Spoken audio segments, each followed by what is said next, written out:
Exercice 61 de la page 487. Les droites BD et CE se coupent en A et les droites BD et BC sont parallèles. Il faut calculer la longueur de A à D.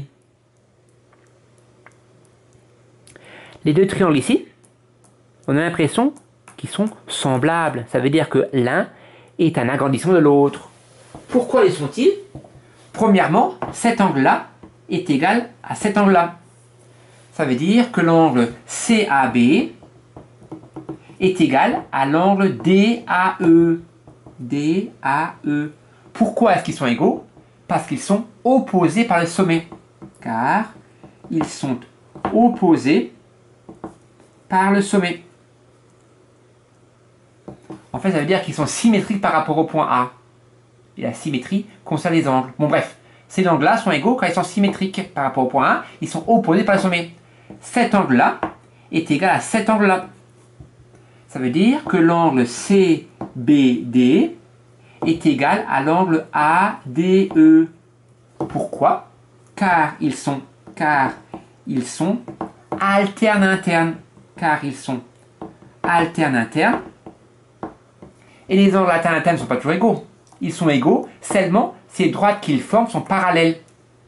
Ce qui est le cas ici, c'est l'énoncé.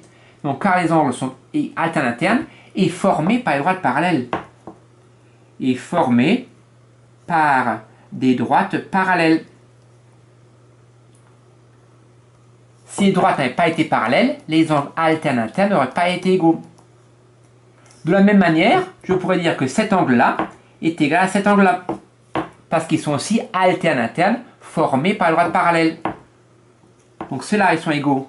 Et j'ai aussi, éventuellement, je peux dire que l'angle BCA est égal à l'angle DEA. Donc, conclusion, le triangle de gauche a les mêmes angles que le triangle de droite. Les angles sont égaux 2 à 2. Celui-là égale celui-là, celui-là égale celui-là, et celui-là égale celui-là. Et donc, les deux triangles, donc ainsi,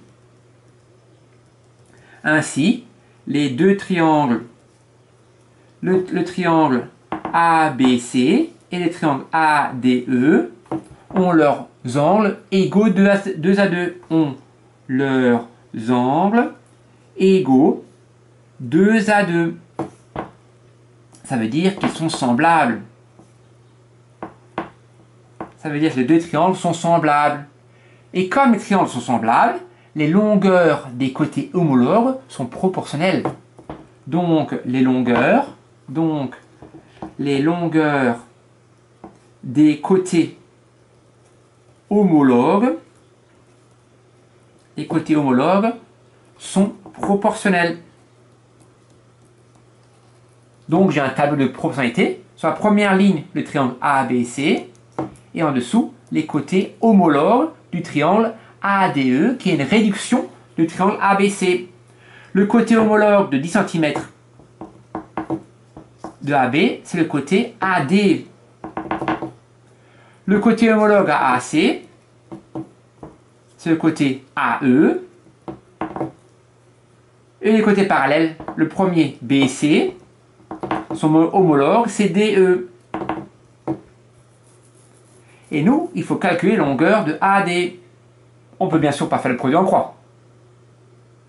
Donc, comme c'est un tableau de proportionnalité, il faut multiplier les nombres de la première ligne pour arriver à la deuxième ligne. Car c'est le coefficient de réduction ici. Ici, réduction. On a presque tout fait, mais on n'a pas encore utilisé l'air. Dans une réduction de rapport K, ou un agrandissement de rapport K, virgule, les aires sont multipliées par le coefficient au carré.